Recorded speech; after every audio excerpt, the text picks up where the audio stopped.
Hello. জি sir, আপনাকে শোনা যাচ্ছে। কারো কোনো প্রবলেম থাকলে স্যারকে বলো। আচ্ছা, আমরা জয়েন করতে তো লেট করতেছি কেন বুঝলাম না।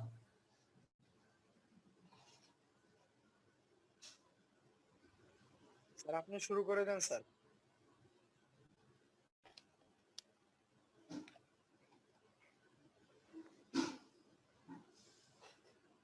তাহলে আমরা স্টার্ট করি। হ্যাঁ,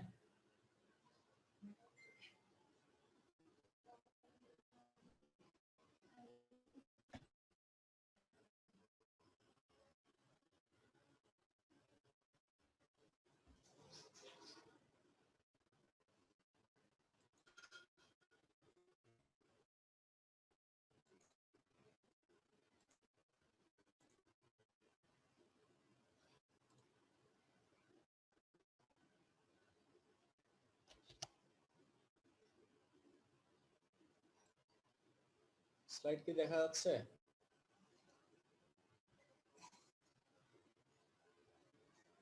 जी सर। জাহিদ,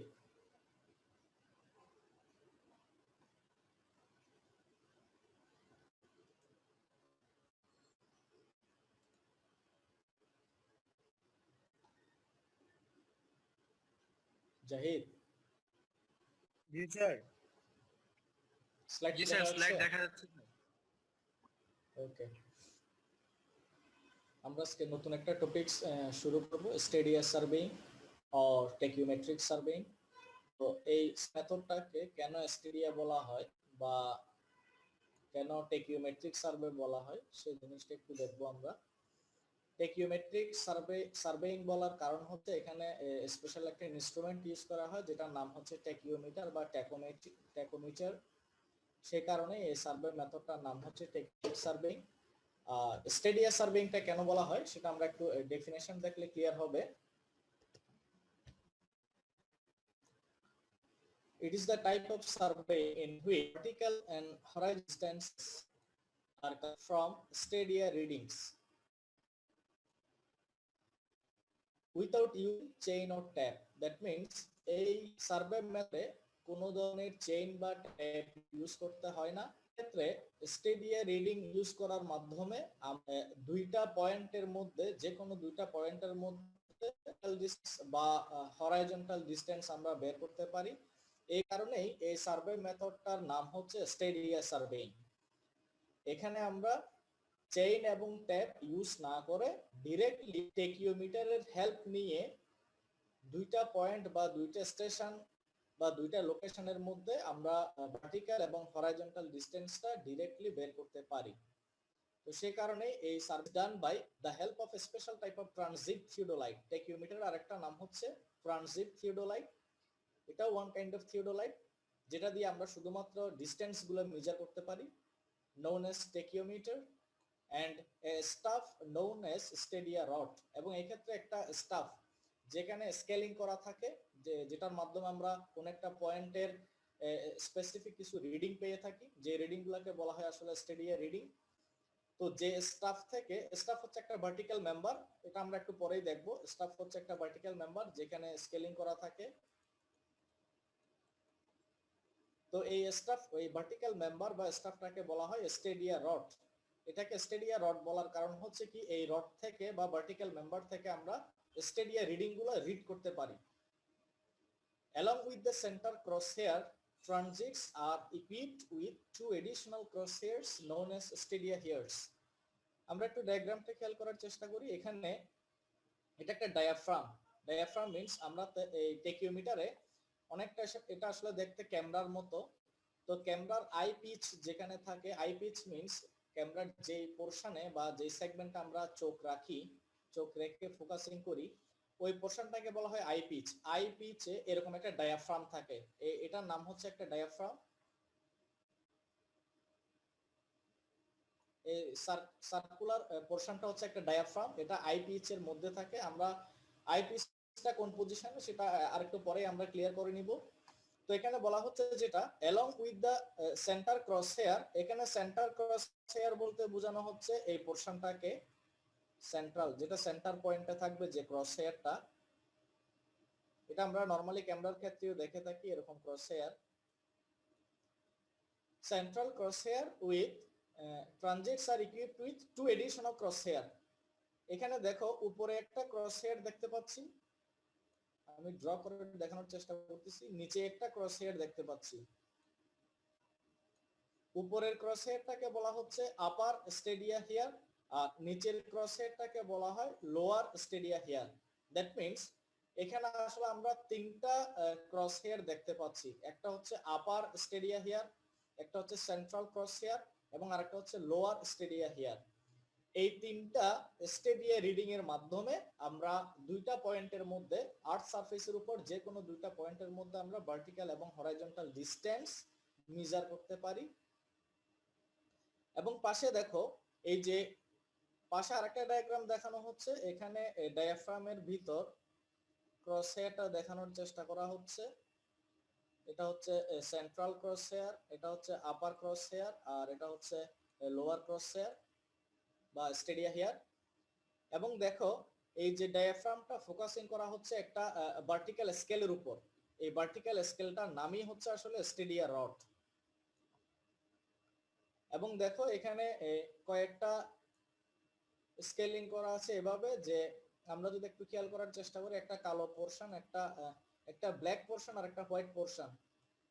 তাহলে এরকম এই যে ব্ল্যাক হোয়াইট মিলে, যেমন ধরো এখানে আমার রিডিংটা দেখাচ্ছে কত 9 এবং 8, দুইটা রিডিং আমরা দেখতে পাচ্ছি।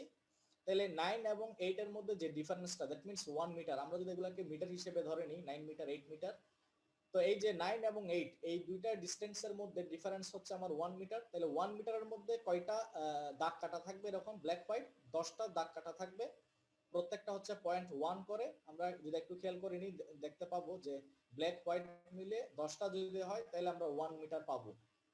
এভাবে স্কেলিংটা করা থাকে এই স্টেডিয়া রডের উপর। আমরা আস্তে আস্তে দেখতে থাকবো যে রিডিং গুলো নিয়ে কিভাবে আমরা রিডিং গুলোকে ইউজ করতে পারি ডিসটেন্স এবং হরাইজন্টাল এবং ভার্টিক্যাল ডিসটেন্স বের করার জন্য। Or tachymetry or telemetry is a branch of angular surveying in which the horizontal and vertical distances of points opposed to the ordinary slower process of measurements by tap or chain. That means এই survey মেথডে আমরা conventional tap বা chain use না করে আমরা just optical কিছু ইনস্ট্রুমেন্টের help নিয়ে, that means টেকিওমিটারের help নিয়ে আমরা ডিরেক্টলি যে কোনো ধরনের ডিসটেন্স বের করতে পারি। এবং এটা খুবই র্যাপিড একটা process. The method is very rapid and convenient. It is best adapted in obstacles such as steep and broken ground. তাহলে এটা কোন কোন ক্ষেত্রে আমরা এই সার্ভে মেথডটা ইউজ করতে পারি? এখানে কয়েকটা অবস্ট্রাকশনের কথা দেওয়া আছে। যদি সার্ভে এরিয়াতে আর্থ সারফেসের উপর যদি এই ধরনের কোন অবস্ট্রাকশন থেকে থাকে, steep or broken ground.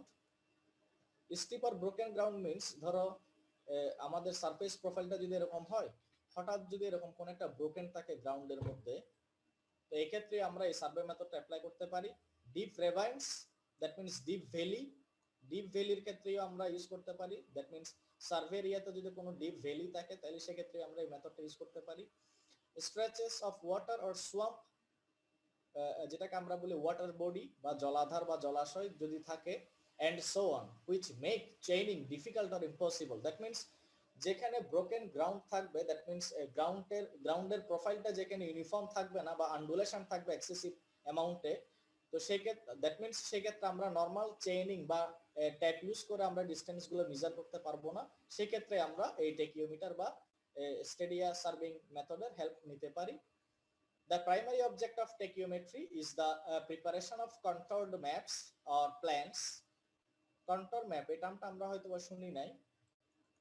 Contour maps or plans requiring both the horizontal as well as vertical control. Also on surveys of higher accuracy, it provides a check on distances measured with the tape. এক্ষেত্রে আমরা আরেকটা কাজ করতে পারি, সেটা হচ্ছে কি কোন একটা মেজারমেন্ট আমরা চেইন বা ট্যাপ দিয়ে নেওয়ার পরে আমরা সেই মেজারমেন্টটা এই ইনস্ট্রুমেন্টের মাধ্যমে আবার রিচেক করতে পারি যে আসলে মেজারমেন্টটা ঠিক আছে কিনা।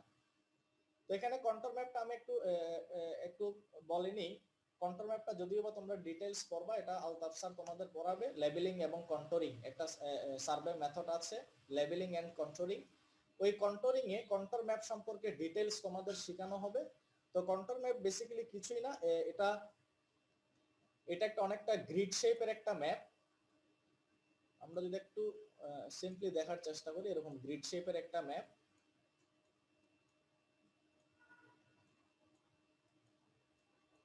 এভাবে গ্রিড করা থাকে অনেকটা গ্রাফ পেপারের মতো। এখানে এই যে প্রত্যেকটা ইন্টারকানেক্টেড পয়েন্টের এক একটা এলিভেশন থাকে। এলিভেশনটা আমরা বলেছি already, height of that point with respect to reference point. তো প্রত্যেকটা পয়েন্টের এলিভেশন দেওয়া থাকবে। এবার যদিও বা প্রত্যেকটা পয়েন্টের এই কন্ট্রোল ম্যাপ দিয়ে আমরা যদি একটা সার্ভে এরিয়াকে বা একটা ল্যান্ডকে যদি রিপ্রেজেন্ট করতে চাই, আমরা যদি একটা টোটাল ল্যান্ডকে বা এরিয়াকে যদি এই কন্ট্রোল ম্যাপ দিয়ে রিপ্রেজেন্ট করতে চাই, তাহলে এখানকার প্রত্যেকটা পয়েন্ট গ্রাউন্ডের পার্টিকুলার এই পয়েন্টটাকে, গ্রাউন্ডের একটা পয়েন্টকে ডিনোট করবে এবং ওই পয়েন্টের এলিভেশনটাকে রিপ্রেজেন্ট করবে। তো এভাবে আমরা এখানে প্রত্যেকটা পয়েন্টের এলিভেশনের মাধ্যমে আমরা আসলে বুঝতে পারবো যে গ্রাউন্ডের আনডুলেশনটা কিরকম, আপস এন্ড ডাউনস কিরকম, সেটা আমরা এই কন্ট্রোল ম্যাপ দেখেই বুঝতে পারবো। তো বলা হচ্ছে কি এই কন্ট্রোল ম্যাপ প্রিপেয়ার করার ক্ষেত্রে আমরা এই মেথডটা কাজে লাগাতে পারি, যেহেতু এখানে অনেক ধরনের অবস্ট্রাকশন ইউজ করার সুযোগ থাকবে। তো সেক্ষেত্রে আমরা এই টেকিওমেট্রিক সার্ভেইংটা ফলো করতে পারি। টেকিওমেট্রি ফ্রম গ্রিক, এটা গ্রিক ওয়ার্ড একটা, এই টেকিওমেট্রি, এটার অর্থ হচ্ছে কুইক মেজার, যেটা আমরা বলেছিলাম প্রথমে। This method is very rapid. Quick measure is a system of rapid serving by which the positions, both horizontal and vertical, of points on the earth's surface relatively to one another are determined without using a chain or tap or a separate labeling instrument. Labeling instrument যেটা, এই ইনস্ট্রুমেন্টটা general use করা হয় labelling and controlling যে survey method, সেই labelling পারপাজে আমরা labelling ইনস্ট্রুমেন্টটা use করে থাকি। তো বলা হচ্ছে যেটা, যে এখানে যে হরাইজন্টাল এবং ভার্টিক্যাল ডিসটেন্স বলা হচ্ছে, এটা বেসিক্যালি দুইটা পয়েন্টের মধ্যে রিলেটিভ ভার্টিক্যাল ডিসটেন্স বা হরাইজন্টাল ডিসটেন্সটা কিরকম সেটা আমরা বের করতে পারি। এর মধ্যে কারো কোনো প্রশ্ন আছে?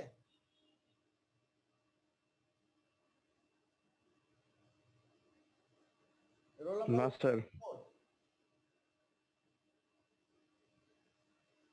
Yes sir. কোনো প্রশ্ন আছে তোমার? না স্যার, নাই স্যার। এবার আমরা একটু ক্লাসিফিকেশনে আসি। টেকিওমেট্রিক method which is classified by Stadia method and tangential method. Stadia method is also classified by fixed here method and movable here method. তাহলে আমরা যেটা দেখতে পাচ্ছি, টেকিওমেট্রিক মেথডটাকে বেসিক্যালি দুইটা ভাগে ভাগ করা হচ্ছে, স্টেডিয়া মেথড এবং ট্যানজেনশিয়াল মেথড। স্টেডিয়া মেথডকে আবার দুই ভাগে ভাগ করা হয়, ফিক্সড হেয়ার এবং movable hair. Hair means stadia hair, আমরা অলরেডি টার্মটা শুনেছি। Hair means stadia hair. Stadia hair means আমরা ডায়াফ্রামে যে তিনটা ক্রস হেয়ার দেখতে পেয়েছিলাম, upper stadia hair, central cross hair এবং লোয়ার স্টেডিয়া হেয়ার। তো স্টেডিয়া মেথডের মধ্যে একটা মেথড থাকবে যেখানে স্টেডিয়া হিয়ার পয়েন্টগুলো ফিক্স থাকবে, আর একটা মেথড থাকবে যেখানে স্টেডিয়া হিয়ারের পয়েন্টগুলো বা ক্রস হেয়ারগুলো মুভেবল থাকবে। And measurements by means of special instrument which is called by tachyometer. এবার আসি আমরা স্টেডিয়া হিয়ার মেথডের ক্ষেত্রে। As the name suggests, in this method theodolite means transit theodolite, এখানে যে theodolite ইউজ করা হয় বা টেকিওমিটারটা ইউজ করা হয় এটার নাম হচ্ছে transit theodolite with the stadia diaphragm. Stadium diaphragm বলা হচ্ছে কেন, কারণ এই ডায়াফ্রামে আমরা স্টেডিয়া হেয়ার গুলা দেখতে পাই। With the stadia diaphragm is used to find out the stuff intercept. এটা একটা নতুন টার্ম, আমি একটু পরে বলতেছি এটা কি। To find out the stuff intercept between the lower and upper hairs and also the central hair reading is noted. এখানে যেটা বলা হচ্ছে যে আমরা এখানে ট্রানজিট থিওডোলাইডের স্টেডিয়া ডায়াফ্রাম থেকে, স্টেডিয়া ডায়াফ্রামে যে স্টেডিয়া হেয়ার গুলা রয়েছে সেগুলার হেল্প নিয়ে আমরা ওই যে স্টেডিয়া রড থেকে তিনটা রিডিং নিতে পারি। ডায়াফ্রামের তিনটা পয়েন্ট মিন্স এই তিনটা পয়েন্টের করেসপন্ডিং তিনটা রিডিং আমরা কিন্তু স্টেডিয়া রড থেকে পাবো। আমরা যদি একটু ব্যাকে দেখার চেষ্টা করি, আমরা অলরেডি দেখিয়েছি, আমরা এই ডায়াগ্রাম যদি একটু খেয়াল করার চেষ্টা করি, দেখো যে তিনটা ক্রস হেয়ারের রেসপেক্টে এই তিনটা ক্রস হেয়ার কিন্তু ডায়াফ্রামের ভিতর আছে, দ্যাট মিন্স টেকিওমিটারের মধ্যে। এই তিনটা পয়েন্টের রেসপেক্টে আমরা ভার্টিক্যাল স্টাফ বা স্টেডিয়া রড থেকেও তিনটা রিডিং পাবো, যে আপার স্টেডিয়া হিয়ারের করেসপন্ডিং একটা রিডিং, সেন্ট্রাল ক্রস হেয়ারের করেসপন্ডিং একটা রিডিং এবং লোয়ার স্টেডিয়া হিয়ারের করেসপন্ডিং একটা রিডিং আমরা ওই স্টেডিয়া রড থেকে পাবো। এই যে আপার স্টেডিয়া হিয়ারের রিডিং এবং লোয়ার স্টেডিয়া হিয়ারের রিডিং, এই দুইটা রিডিং এর মধ্যে যে ডিফারেন্সটা, আমি আবার বলতেছি, স্টেডিয়া রড থেকে এই ডিফারেন্সটা নিতে হয় স্টেডিয়া রড থেকে, নট ডায়াফ্রাম। স্টেডিয়া রড থেকে আপার স্টেডিয়া হিয়ারের করেসপন্ডিং যে রিডিং এবং লোয়ার স্টেডিয়া হিয়ারের করেসপন্ডিং যে রিডিং, এই দুইটা রিডিং এর মধ্যে যে ডিফারেন্সটা সেটাকে বলা হচ্ছে স্টাফ ইন্টারসেপ্ট। দ্যাট মিন্স আমার আপার হিয়ারের করেসপন্ডিং রিডিংটা যদি 10 হয়, 8 হয় এবং লোয়ার স্টেডিয়া হিয়ারের রিডিংটা যদি 9 হয়, তাহলে সেক্ষেত্রে স্টাফ ইন্টারসেপ্ট হচ্ছে 9 - 8 = 1 মিটার। তাহলে এখানে স্টাফ ইন্টারসেপ্ট হচ্ছে 1 মিটার। তো এটা এখানে বলা হচ্ছে যে steady diaphragm is used to find out the staff intercept between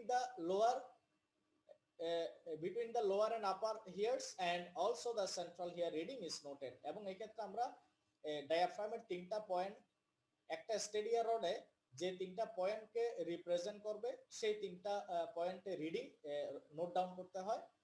principle of stadia hair method is that the ratio of the length of perpendicular to the base is constant in case of similar isosceles triangle. এটাকে যদি আমরা এভাবে দেখি, ডায়াগ্রামটা একটু পরে আমরা আরো details দেখব।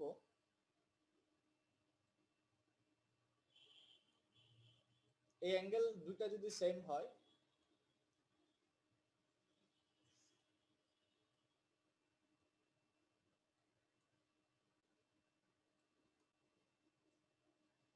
এবং এই লাইনগুলো যদি প্যারালাল হয়, একটা আরেকটার যদি প্যারালাল হয়, তাহলে আমরা এটা বলতে পারি কিনা যে এই দুটো অ্যাঙ্গেল যদি সেম হয়, এবং এই প্রত্যেকটা লাইন যদি প্যারালাল হয়, তাহলে আমরা এই ট্রায়াঙ্গেল গুলাকে, প্রত্যেকটা ইন্ডিভিজুয়াল ট্রায়াঙ্গেলকে আমরা আইসোসেল ট্রায়াঙ্গেল বলতে পারি। তো বলা হচ্ছে যেটা principle of stadia hair method is that the ratio of the length of perpendicular to the base. তাইলে পারপেন্ডিকুলার হিসেবে যদি আমরা এটা ধরি, এটা যদি পারপেন্ডিকুলার হয়, এটা যদি পারপেন্ডিকুলার হয় এবং এটা যদি বেস হয়, ঠিক একইভাবে এই ট্রায়াঙ্গেলের ক্ষেত্রে এটা যদি পারপেন্ডিকুলার হয়, এটা যদি বেস হয়, এবং টোটাল ট্রায়াঙ্গেলের ক্ষেত্রে এটা যদি পারপেন্ডিকুলার এবং এটা যদি বেস হয়, তাহলে আইসোসেল ট্রায়াঙ্গেলের মধ্যে এই যে পারপেন্ডিকুলার বেস এবং পারপেন্ডিকুলার বেস, এই দুটার মধ্যে যে রেশিও সেটা সবসময় কনস্ট্যান্ট থাকবে যদি সেটা সিমিলার আইসোসেল ট্রায়াঙ্গেল হয়। বেসিক্যালি এই প্রিন্সিপল ইউজ করে স্টেডিয়া হেয়ার মেথডটা ডিজাইন করা। এবার আসি আমরা ফিক্সড হেয়ার মেথড। তাহলে আমরা স্টেডিয়া হেয়ার মেথডকে দুই ভাগে ভাগ করেছিলাম, একটা হচ্ছে ফিক্সড হেয়ার মেথড আর একটা হচ্ছে movable hair method. In the fixed hair method, the crosshairs of the diaphragm are kept at a constant distance apart, and the staff intercept varies with the horizontal and vertical position of the staff. Staff means stadia rod with respect to the transit theodolite.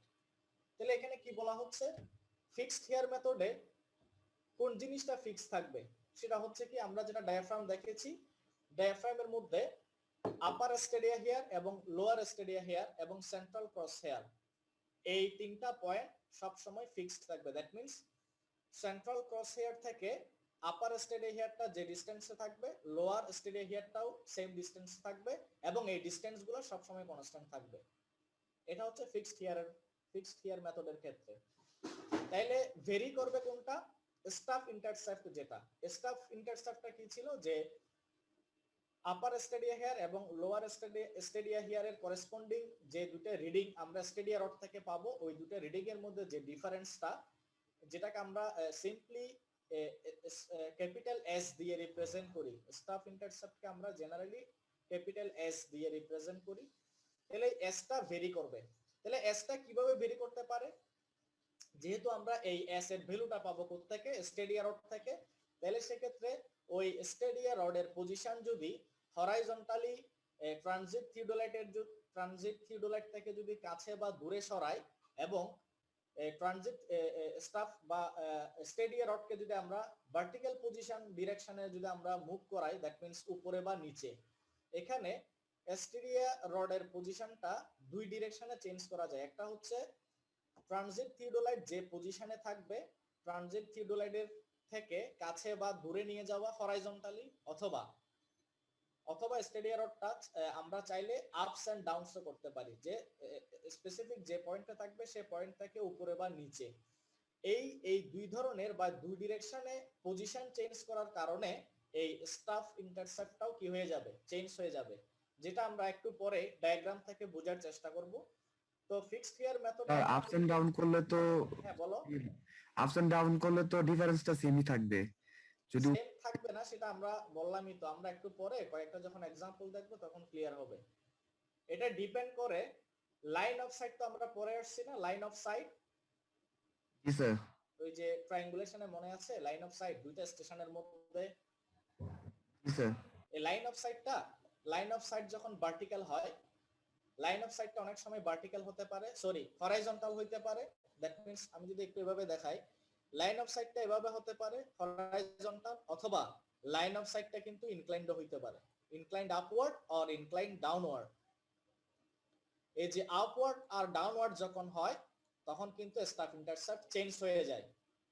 এটা depend করবে কত অ্যাঙ্গেলে আপস হচ্ছে বা কত অ্যাঙ্গেলে downs হচ্ছে, এটার উপর কিন্তু স্টাফ ইন্টারসেপ্ট চেঞ্জ হয়ে যাবে। এটা নরমালি যখন লাইন অফ সাইট হরাইজন্টাল থাকে তখন হয়তো বা ফিক্স থাকতে পারে, কিন্তু যখন লাইন অফ সাইট ইনক্লাইন্ড হয়ে যায়, এটা আমরা একটু পরেই দেখবো এই কেসগুলো, তখন কিন্তু স্টাফ ইন্টারসেপ্ট চেঞ্জ হইতে পারে। আর হরাইজন্টালি তো বোঝা গেছে যে স্টাফটা, এটা যদি আমার ট্রানজিট থিওডোলাইটের যদি পজিশন হয়, স্টাফটা যদি আমি এখানে রাখি, তাহলে এখানে যে স্টাফ ইন্টারসেপ্টটা শো করবে, আমি যদি আর একটু দূরে রাখি তাহলে কিন্তু ডিফারেন্ট স্টাফ ইন্টারসেপ্ট শো করবে, ঠিক কিনা? জি স্যার, এবার আসি, in this method the angle at the instrument at A subtended by a known short distance along a staff kept at B is made with the help of a steady diaphragm having steady wires at fixed or constant distance apart. এটাকে যদি আমরা এভাবে বলি যে basically আসলে এটাকে যদি আমরা সামারাইজ করি যে এই সেন্ট্রাল লাইন থেকে এই দুইটা রে, অর্থাৎ এখানে কিন্তু একটা রে যাবে ক্রস হেয়ার দিয়ে পাস করবে, আর একটা রে আপার স্টেডি হেয়ার দিয়ে পাস করবে, আর একটা রে লোয়ার স্টেডি হেয়ার দিয়ে পাস করবে। তাহলে বলা হচ্ছে সেন্ট্রাল লাইন অফ সাইটের রেসপেক্টে আপস এন্ড ডাউনস এই দুইটা রে কিন্তু সেম অ্যাঙ্গেলে থাকবে, সাবটেন্ডেড অ্যাঙ্গেলটা সেম থাকবে। দ্য রিডিংস, দ্যাট মিন্স তাহলে সাবটেন্ডেড অ্যাঙ্গেলটা সেম থাকবে কেন, তাহলে সেক্ষেত্রে কিন্তু আমরা ওই যে আইসোসেল ট্রায়াঙ্গেলের প্রিন্সিপালটা ইউজ করতে পারবো। The readings are on the staff corresponding to all the three wires taken. এখানে আমরা সব সময় মনে রাখবো স্টাফ বলতে এখানে আসলে বোঝানো হচ্ছে স্টেডিয়া রড বা ভার্টিক্যাল স্কেল যেটা। The readings are on the staff corresponding to all the three wires taken. Wires means stadia here. The staff intercept, that means staff intercept আমরা বলেছি এই ডিসটেন্সটা, staff intercept that is the difference of the readings corresponding to top and bottom stadia wires will therefore depend on the distance of the staff from the instrument. এই জিনিসটা বুঝছে কিনা, এই যে staff ইন্টারসেপ্টটা depend করবে কার উপর, যে স্টেডিয়া রডগুলা ট্রানজিট থিওডোলাইট থেকে কাছে বা দূরে আছে কিনা এটার উপর ডিপেন্ড করবে স্টাফ ইন্টারসেপ্টটা বাড়বে না কমবে। যদি স্টেডিয়া রডটা থিওডোলাইটের কাছাকাছি থাকে তাহলে ইন্টারসেপ্টটা আমরা কম পাবো, আর যদি দূরে থাকে তাহলে স্টাফ ইন্টারসেপ্টটা বেশি পাবো। When the staff intercept is more than the length of the staff, only half intercept is read. এটা কি বোঝাচ্ছে? যেমন ধরো আমরা যে স্টেডিয়া রডগুলো ইউজ করতেছি এগুলা জেনারেলি 5 মিটার বা 10 মিটার এরকম হয়, জেনারেলি তাদের লেন্থ বা হাইট 5 মিটার বা 10 মিটার হয়। তাহলে যদি এরকম হয় যে স্টেডিয়া রডটা থিওডোলাইট থেকে অনেক দূরে যখন আমি নিব, তখন এরকমও হইতে পারে যে এই স্টাফ ইন্টারসেপ্টটা বাড়তে বাড়তে বাড়তে বাড়তে এই এস এর ভ্যালুটা অনেক সময় স্টেডিয়া রডের যে লেন্থ সেটাকেও ক্রস করতে পারে। তাহলে সেক্ষেত্রে আমরা রিডিংটা কিভাবে নিব? তাহলে তখন আমরা যেটা করি যে তখন আমরা কি করি, only half intercept is read. তখন সেক্ষেত্রে কি করা হয় যে ফুলটা তো তখন নিতে পারবো না, যেহেতু ক্রস করে যাচ্ছে, তখন আমরা চেষ্টা করি হাফটা নেওয়ার জন্য। That means central cross hair থেকে যেটা দেখা যায়, উপরটা যদি দেখা যায় উপরটা নিব, নিচেরটা যদি দেখা যায় নিচেরটা নিব। দ্যাট মিনস হাফ যদি আমরা বের করতে পারি তাহলে এটাকে ডাবল করে দিলেই তো আমরা ফুল ইন্টারসেপ্টটা পেয়ে যাব। For inclined side, that means inclined line of side যদি হয়, upward or downward, readings may be taken by keeping the staff either vertical or normal to the line of sight। এখানে যেটা বলা হচ্ছে যে যদি লাইন অফ সাইটটা কোনো কারণে ইনক্লাইন্ড হয়, আমরা যদি এভাবে দেখি লাইন অফ সাইটটা যদি ইনক্লাইন্ড হয়, তাহলে বলা হচ্ছে যেটা যে স্টেডিয়া রডটা আমরা দুইভাবে প্লেস করতে পারি।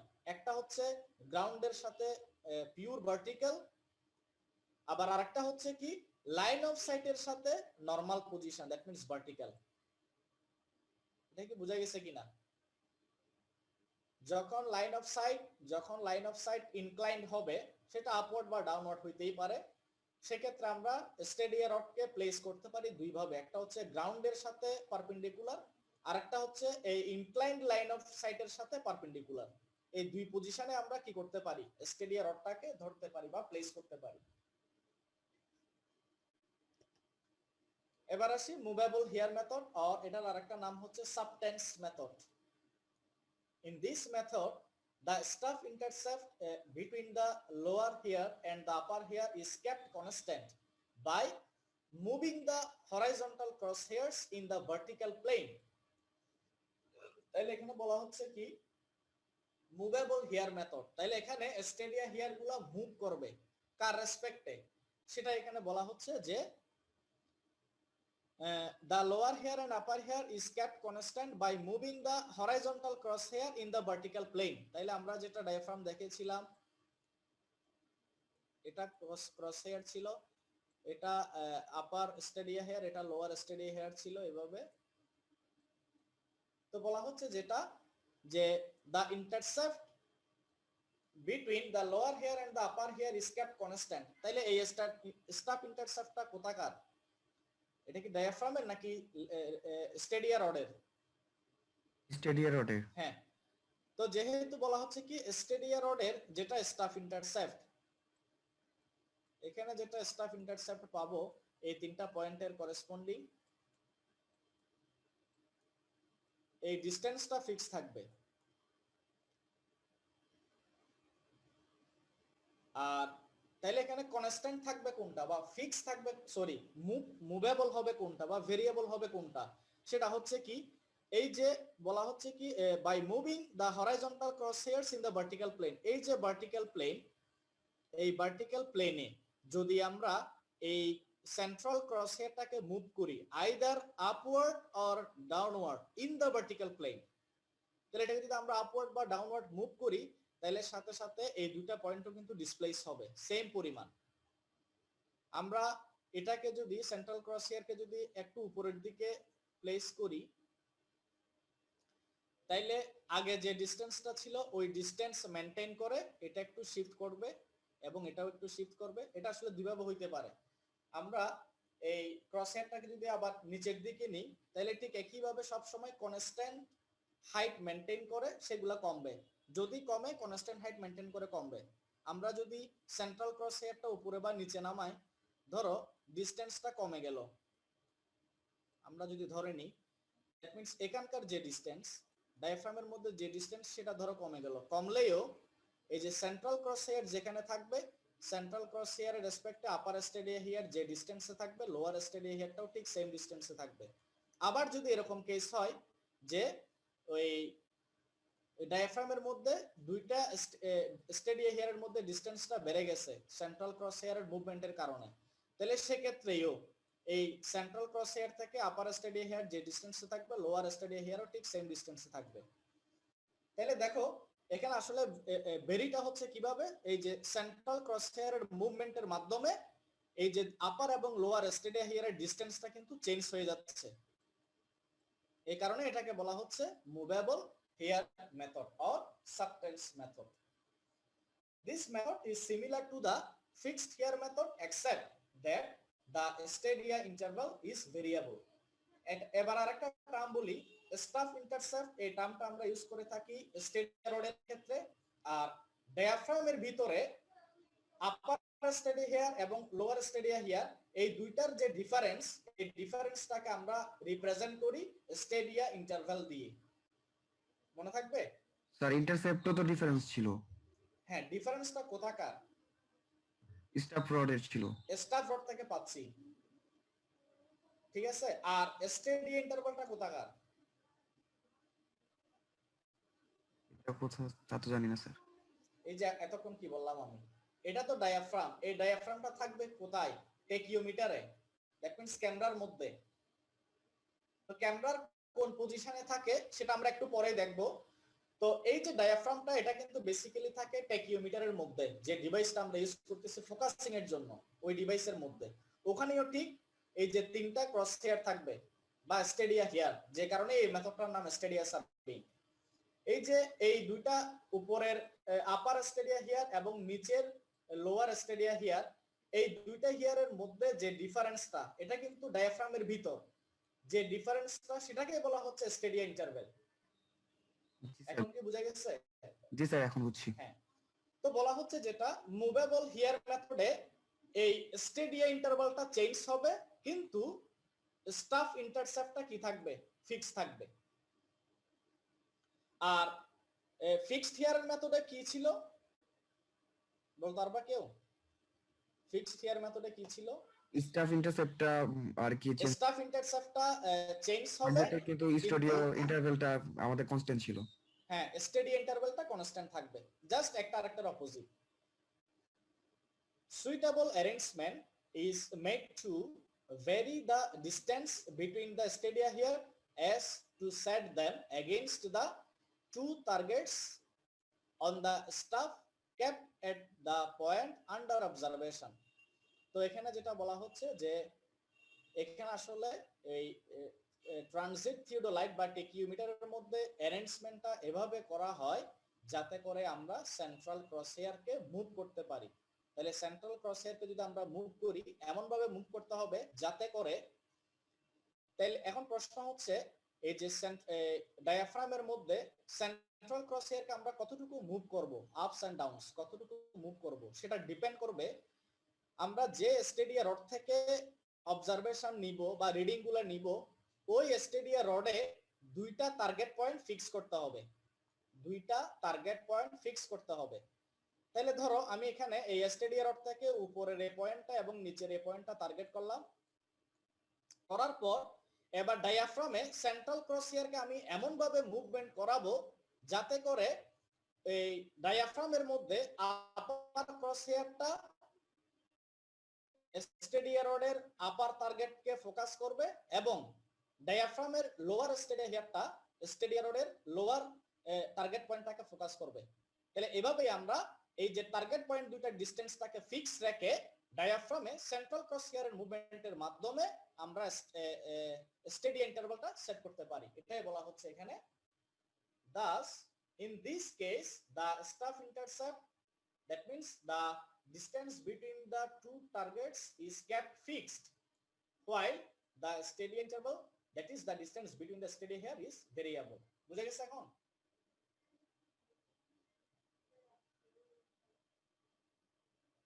বুঝা গেছে? Roll number 84। জি স্যার। বুঝতে পারছো? জি স্যার। এবার আসি আমরা টেনজেনশিয়াল মেথড। স্টেডিয়া মেথডের পরে আমরা আরেকটা মেথড দেখেছিলাম, tangential method. In tangential method only central here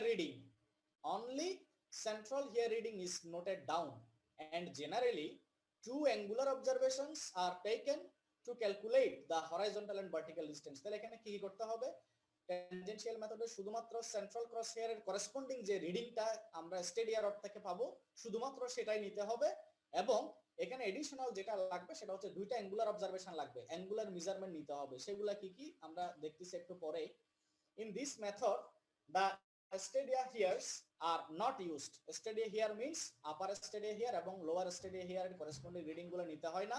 The readings being taken against the horizontal crosshair. শুধুমাত্র সেন্ট্রাল ক্রসহেয়ার রেসপেক্ট আমরা রিডিংটা নিয়ে নিই. To measure the staff intercept, তাহলে এই ক্ষেত্রে টেনজেনশিয়াল মেথডে আমরা স্টাফ ইন্টারসেপ্টটা বের করব কিভাবে, যেহেতু আমরা লোয়ার স্টেডি হেয়ার এবং আপার স্টেডি হেয়ারের করেসপন্ডিং রিডিং গুলো নিচ্ছি না, সেক্ষেত্রে আমরা স্টাফ ইন্টারসেপ্ট বা এস এর ভ্যালুটা বের করব কিভাবে, তার একটা ওয়ে এখানে দেওয়া আছে. সেটা হচ্ছে কি two pointings of the instrument আর therefore necessary. Two pointings means আমরা টেকিওমিটারের টেকিওমিটারকে দুইটা পজিশনে নিয়ে দুইটা অ্যাঙ্গুলার মেজারমেন্ট নিব. অ্যাঙ্গুলার মেজারমেন্ট বলতে কি বোঝাচ্ছে, this necessitates measurement of vertical angle twice for one single observation. তাহলে বলা হচ্ছে কি ওই যে স্টাফ ইন্টারসেপ্টটা বের করার জন্য ইনস্ট্রুমেন্ট মিন্স টেকিওমিটারকে দুইটা ডিফারেন্ট পয়েন্টে বা স্টেশনে নিয়ে গিয়ে দুইটা ডিফারেন্ট পয়েন্টে বা পজিশনে নিয়ে গিয়ে দুইটা পজিশনের জন্য আমরা দুইটা ভার্টিক্যাল অ্যাঙ্গেল পাবো. এই দুইটা ভার্টিক্যাল অ্যাঙ্গেলের ভ্যালুই হচ্ছে আসলে আমার কি দুইটা অ্যাঙ্গুলার মেজারমেন্ট বা এই যে টু অ্যাঙ্গুলার অবজারভেশন. এই দুইটা অ্যাঙ্গুলার অবজারভেশন মিন্স বোঝাচ্ছে কি এই যে দুইটা ভার্টিক্যাল অ্যাঙ্গেল নিতে হবে. তাহলে একটা নিব আমরা একটা পয়েন্ট থেকে, একটা পয়েন্টে টেকিওমিটার রেখে একটা ভার্টিক্যাল অ্যাঙ্গেল নিব, আর একটা পয়েন্ট টেকিওমিটার রেখে আরেকটা ভার্টিক্যাল অ্যাঙ্গেল নিব. এই দুইটা ভার্টিক্যাল অ্যাঙ্গেল ইউজ করে আমরা ফর্মুলার সাহায্যে ওই স্টেডি ইন্টারসেপ্টটা বের করতে পারবো. এটাই হচ্ছে আমার ট্যানজেনশিয়াল মেথড. এবার আসি, এখানে দুইটা টার্ম একটু ক্লিয়ার করা উচিত, কারণ এই টার্ম দুইটা আমরা পরবর্তীতে বিভিন্ন ক্ষেত্রে ইউজ করে থাকি. একটা হচ্ছে এক্সটার্নাল ফোকাসিং টেলিস্কোপ আর একটা হচ্ছে internal focusing telescope. Telescope means focusing এর জন্য যে ডিভাইসটা আমরা টেকিওমিটার ইউজ করে থাকি. The external focusing telescope কাকে বলে? Telescope in which the focusing is done by the external movement of either objective means lens or eyepiece. আচ্ছা, eyepiece আর লেন্স কি বোঝা গেছে কোনটা কোন জায়গাতে থাকবে? আমরা যদি একটা ক্যামেরার হেল্প নিই, হ্যাঁ, যদি আমরা ক্যামেরার হেল্প নিই, ক্যামেরার লেন্স কোন পাশে থাকে, আইপিস কোন পাশে থাকে বলতে পারবা কেউ? লেন্সের পিছন সাইডে আর হচ্ছে আইপিসের সামনে, যেখানে আমরা চোখ রেখে দেখি স্যার। দ্যাট মিন্স মানে চোখের কাছে, আমাদের চোখের কাছে যেটা থাকে সেটা হচ্ছে আইপিস, তাই তো? আইপিস, হ্যাঁ, এটার অপোজিটে যেটা থাকে বাইরের দিকে সেটা হচ্ছে লেন্স বা অবজেক্টিভ.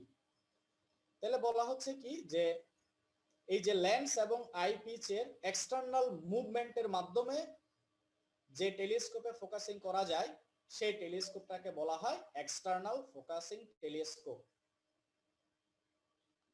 আর একটা টেলিস্কোপ আছে কি ধরনের? Internal focusing telescope in which the focusing is done by the internally with a negative lens. এখানে একটা স্পেশাল লেন্স ইউজ করা হয়, নেগেটিভ লেন্স বলা হয় এটাকে. এই নেগেটিভ লেন্সটা ইউজ করার মাধ্যমে ইন্টারনালি আমরা ফোকাসিংটা করে থাকি ওই নেগেটিভ লেন্সের মুভমেন্টের মাধ্যমে.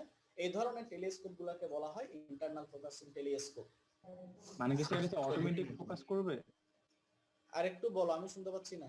তাই এটা কি অটোমেটিক ফোকাস করে সেকেন্ডটাতে? জি স্যার, ইন্টারনাল ফোকাসিং টেলিস্কোপ যেটা, ইন্টারনালটা অটোমেটিক না, ওই যে নেগেটিভ লেন্সের মুভমেন্টের মাধ্যমে করতে হয়. নেগেটিভ লেন্স যেটা ইউজ করা হয় এডিশনাল, ওই লেন্সের মুভমেন্টের মাধ্যমে এবং ওই লেন্সটা ইন্টারনালি মুভমেন্ট করানো হয়. ইন্টারনালি মিন্স এটার পজিশনও থাকে আসলে আইপিস এবং লেন্সের মাঝামাঝি. ইন্টারনাল মুভমেন্ট তো স্যার মানে কি বোঝাচ্ছেন? বুঝি নাই স্যার, ইন্টারনালি মুভমেন্ট বলতে কি বোঝাচ্ছেন? এটার এই নেগেটিভ লেন্স যেটা, এই নেগেটিভ লেন্সটা আসলে আইপিস এবং লেন্স যে পজিশনে থাকে এই দুইটা অবজেক্টের মাঝামাঝিতে রাখা হয় নেগেটিভ লেন্সটা. এবং এই লেন্সটার মুভমেন্টের কারণে এই লেন্সের মুভমেন্টের মাধ্যমে আমরা যে ফোকাসিংটা করে থাকি সেটাকে বলা হচ্ছে ইন্টারনাল ফোকাসিং টেলিস্কোপ. এখানে আসলে ইন্টারনাল বলতে বোঝাচ্ছে যে নেগেটিভ লেন্সের পজিশন হচ্ছে ভিতরে, আর এক্সটার্নাল ফোকাসিং বলতে বোঝানো হচ্ছে আমরা জাস্ট বাইরে থেকে আইপিসটা কন্ট্রোল করতে পারি আর লেন্সটাকে আমরা বাইরে থেকে কন্ট্রোল করতে পারি, এই জিনিস আর কিছুই না. তার মানে স্যার এক্সটার্নাল ফোকাসিং টেলিস্কোপে কোনো মাঝখানে কোনো লেন্স থাকতেছে না, আর ইন্টারনাল ফোকাসিং টেলিস্কোপে ওই বাইরের যে লেন্স ওইটার মাঝখানে আরেকটা লেন্স থাকতেছে। এইজন্য তো বললাম নেগেটিভ লেন্সটা এডিশনাল একটা লেন্স. এতক্ষণ কি বলতেছি আমি, এটা মাঝখানে সেট করা হয়. জি স্যার, বুঝতে পারছি স্যার। এবার আসি আমরা টেকিওমিটারের কয়েকটা ফিচার নিয়ে একটু বলি। A tachyometer must essentially incorporate the following features: the multiplying constant, এটা আপাতত এখন মনে রাখো, আমরা পরে ডিফাইন করব মাল্টিপ্লাইং কনস্ট্যান্টটা কি। The multiplying constant should have a nominal value of 100 and the error contained in this value should not exceed 1 in 1000. তাহলে টেকিওমিটারের ক্ষেত্রে মাল্টিপ্লাইং কনস্ট্যান্ট যেটা পাবো সেটার ভ্যালু, নমিনাল ভ্যালুটা 100 হইতে হবে এবং এই ভ্যালুর মধ্যে যদি কোনো এরর থাকে সেই এররটা এই রেঞ্জে থাকতে হবে। The axial horizontal line should be exactly midway between the other two lines. 2 number পয়েন্টে কি বোঝা গেছে?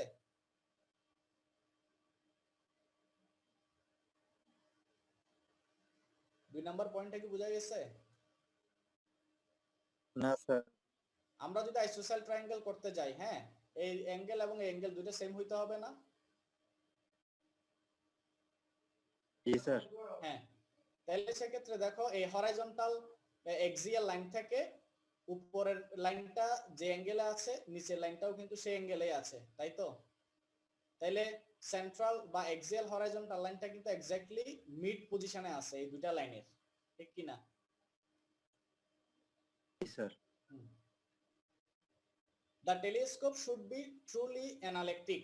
এই টার্মটাও আমরা পরে ডিফাইন করব, এখন করতেছি না। The telescope should be truly analectic. যদি টেলিস্কোপটা অ্যানালেকটিক হিসেবে আমরা ইউজ করতে চাই তাহলে সেটা পারফেক্টলি অ্যানালেকটিক হইতে হবে, পার্শিয়ালি হইতে পারবে না। The telescope should be powerful, having a magnification factor. এটা তো তোমরা জানো যে কোনো ক্যামেরার ক্ষেত্রে একটা ম্যাগনিফিকেশন ফ্যাক্টর থাকে। তো এই ক্ষেত্রেও টেলিস্কোপের ক্ষেত্রে ম্যাগনিফিকেশন ফ্যাক্টরটা 20 to 30 ডায়ামিটারস হইতে হবে। ডায়ামিটারস মিন্স লেন্সের অ্যাপারচারের যে ডায়ামিটার। লেন্সের অ্যাপারচার বলতে কি বোঝায় জানো? অ্যাপারচার মিন্স ছিদ্র।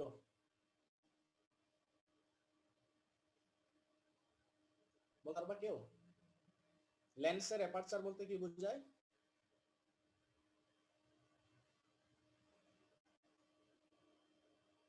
Roll number 76। Yes sir. হ্যাঁ বলো তো। স্যার, বলতে অ্যাপারচার পারি না। মিন্স ছিদ্র, তাহলে লেন্সের অ্যাপারচার মিন্স কি বোঝায়?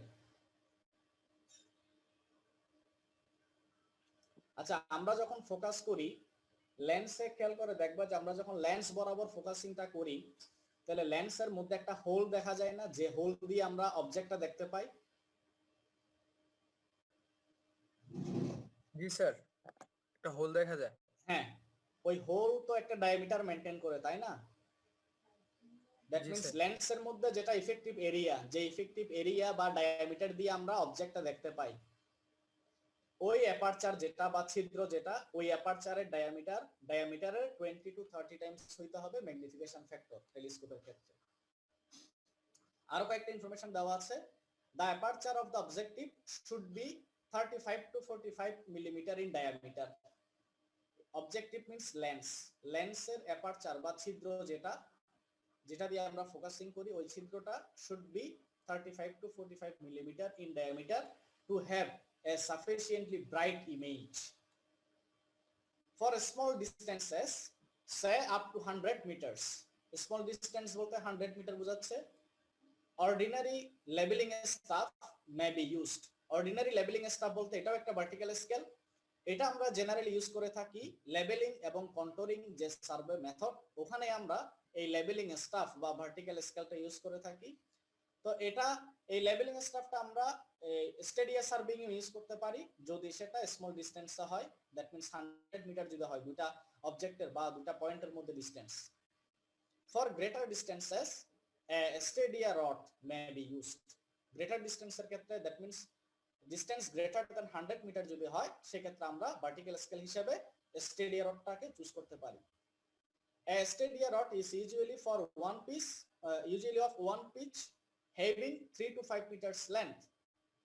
A stadia rod graduated in 5 millimeter, প্রত্যেকটা small division হচ্ছে 5 millimeter for smaller distances, and while for longer distances the rod may be graduated in 1 centimeter. তাহলে এটা stadia rodটা small distance এবং large distance এর উপর base করে স্মল ডিভিশনকে দুই ভাবে স্কেলিং করা হয়, 5 মিলিমিটার শর্ট ডিস্টেন্সের ক্ষেত্রে আর লং ডিস্টেন্সের ক্ষেত্রে 1 সেন্টিমিটার প্রত্যেকটা স্মল ডিভিশনের ভ্যালু ধরা হয়। এখানে একটা ডায়াগ্রাম দেখার চেষ্টা করছি। এখানে স্টেডিয়া রড বলতে স্টেডিয়া রড এবং লেবেলিং স্টাফ অলমোস্ট সেম, আসলে তাদের জাস্ট স্কেলিংটা ভিন্ন থাকে। এখানে আমরা এগুলা স্টেডিয়া রড হিসেবে বলতেছি এবং এই পাশের এগুলা হচ্ছে লেবেলিং স্টাফ। তো অলমোস্ট আসলে কাছাকাছি, জাস্ট স্কেলিং গুলা হয়তো একটু ডিফারেন্ট আর লেন্থ একটু ডিফারেন্ট হইতে পারে। আর রেঞ্জ পোল যেটা, এটা অনেক ক্ষেত্রে ইউজ করতে হয় এই কারণেই, এখানে একটা লেন্স, এটা একটা অনেকটা রডের মতো, এটাকে শর্ট বা লং করা যায় লেন্থে। তো এটার উপরে টপ পোরশন একটা লেন্স দেওয়া থাকে। এই লেন্সের কাজ হচ্ছে কি, যদি দুইটা পয়েন্টের মধ্যে ডিসটেন্স অনেক বেশি হয়ে যায়, দ্যাট মিন্স ইনস্ট্রুমেন্ট স্টেশন থেকে স্টেডিয়া রডের পজিশন যদি অনেক দূরে হয়, অনেক সময় এই স্কেলটা ক্লিয়ারলি বোঝা যেতে পারে। তো সেই ক্ষেত্রে লাইন অফ সাইট যেটা, দ্যাট মিন্স ইনস্ট্রুমেন্ট স্টেশন থেকে স্টেডিয়া রডের মধ্যে যে লাইন অফ সাইট, ওই লাইন অফ সাইটের মাঝখানে অথবা যেখানে ইনস্ট্রুমেন্ট স্টেশন থাকে তার ইমিডিয়েট সামনে এই রেঞ্জ পোলটা ইউজ করা হয়। তো এই রেঞ্জ পোলটা ইউজ করলে আমরা যে স্কেলটা ক্লিয়ারলি ভিজিবল না, সেই স্কেলটাকে আমরা ক্লিয়ারলি ভিজিবল করতে পারি এই রেঞ্জ পোলের মাধ্যমে। এটা তখনই দরকার হয় যদি ইনস্ট্রুমেন্ট স্টেশন এবং স্টেডিয়া রডের ডিসটেন্স যদি অনেক বেশি হয়। আচ্ছা, এরকম স্কেলগুলো কি তোমরা কোথাও দেখছিলে আগে? না স্যার। রোড সাইডে যখন রোডের সার্ভে করা হয়, তখন কিন্তু একটা ট্রাইপড স্ট্যান্ডের উপর একটা ডিজিটাল থিওডোলাইট বসানো থাকে। সে কিছু একটা দেখার চেষ্টা করে এবং দেখবা যে তার অপোজিটে আরেকজন লোক বা আরেকজন সার্ভেয়র এরকম একটা স্কেল নিয়ে দাঁড়ায় থাকে। খেয়াল করো না কোনো সময়? লোকটাকে দেখছি, বাকিটাকে দেখি নাই। বুঝা গেছে? দেখছো কিনা এরকম? স্যার দেখছি। স্টেডিও রড টাইপের কিছু একটা দেখছি, বাট রেঞ্জ পোল এগুলা দেখিনি। আচ্ছা, যাই এমনি এরকম একটা ভার্টিক্যাল স্কেল কি দেখছো কোনো সময়? যেমন ধরো যে সার্ভেয়র ওই যে ট্রাইপড স্ট্যান্ডের উপর ডিজিটাল থিওডোলাইট বসিয়ে সে আসলে কি ফোকাসিং করে, সে এক্স্যাক্টলি আসলে এই স্কেলটা ফোকাসিং করে। তাহলে স্কেলটা কিন্তু কাউকে না কাউকে কিন্তু ধরে দাঁড়ায় থাকতে হয়। জি স্যার, দেখছি স্যার এরকম অনেক। জি স্যার। এরপর আসি আমরা প্রিন্সিপল অফ স্টেডিয়া মেথড। এখানে প্রথমেই তো আমরা একটু বলেছিলাম প্রিন্সিপলটা ছিল কিরকম, যে পারপেন্ডিকুলার এবং বেসের যে রেশিও সেটা সবসময় কনস্ট্যান্ট থাকবে যদি ট্রায়াঙ্গেল গুলো সিমিলার আইসোসেল ট্রায়াঙ্গেল হয়। The Stadia method is based on the principle that the ratio of the perpendicular to the base is constant in similar isosceles triangle. তাহলে আমরা এখানে যদি এভাবে দেখি যে এখানে ও পয়েন্ট যেটা, এটা হচ্ছে লেন্সের পজিশন, টেকিওমিটারের লেন্সের পজিশন। তাহলে এই টেকিওমিটার মধ্যে ডায়াফ্রামে তিনটা পয়েন্ট থাকবে, upper stadia hair, central cross hair এবং লোয়ার স্টেডিয়া হিয়ার। ওই তিনটা, আর এখানে তিনটা স্টেডিয়া রডের পজিশন দেখানো হচ্ছে এবং দেখো যে এখানে A2 C2 B2 A1 C1 B1 A C B, প্রত্যেকটা স্টেডিয়া রডে এই তিনটা পয়েন্ট দিয়ে আমরা আসলে ওই ডায়াফ্রামের তিনটা পয়েন্টের করেসপন্ডিং পয়েন্ট রিডিং বা পয়েন্টগুলো দেখতে পাচ্ছি। এবং এখানে মাঝখানে ডটেড লাইন যেটা, এটা হচ্ছে সেন্ট্রাল হরাইজন্টাল লাইন। এটা থেকে উপরের যে লাইনটা লাইন অফ সাইট বা নিচে লাইন অফ সাইট যেটা, এগুলা ইকুয়াল অ্যাঙ্গেলে থাকবে। দ্যাট মিন্স সেন্ট্রাল ক্রস হেয়ারের করেসপন্ডিং যে লাইন অফ সাইট সেটা হচ্ছে আসলে বাইসেক্টর হিসেবে কাজ করতেছে।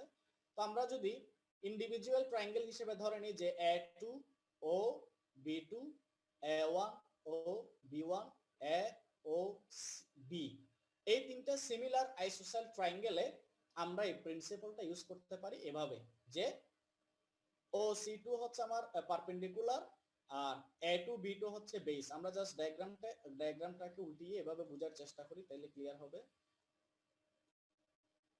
যে একটু আগে আমি ড্র করেছিলাম যে perpendicular divided by base, perpendicular divided by base, perpendicular divided by base.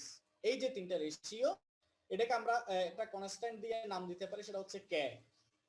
রেশিওটা সবসময় কনস্ট্যান্ট থাকবে এবং এটাকে আমরা এটা লিখতে পারি কিনা half cot of beta by 2।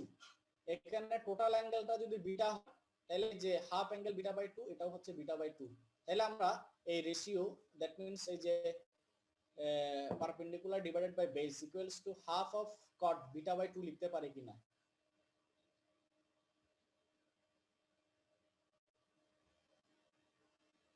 লেখা যাবে?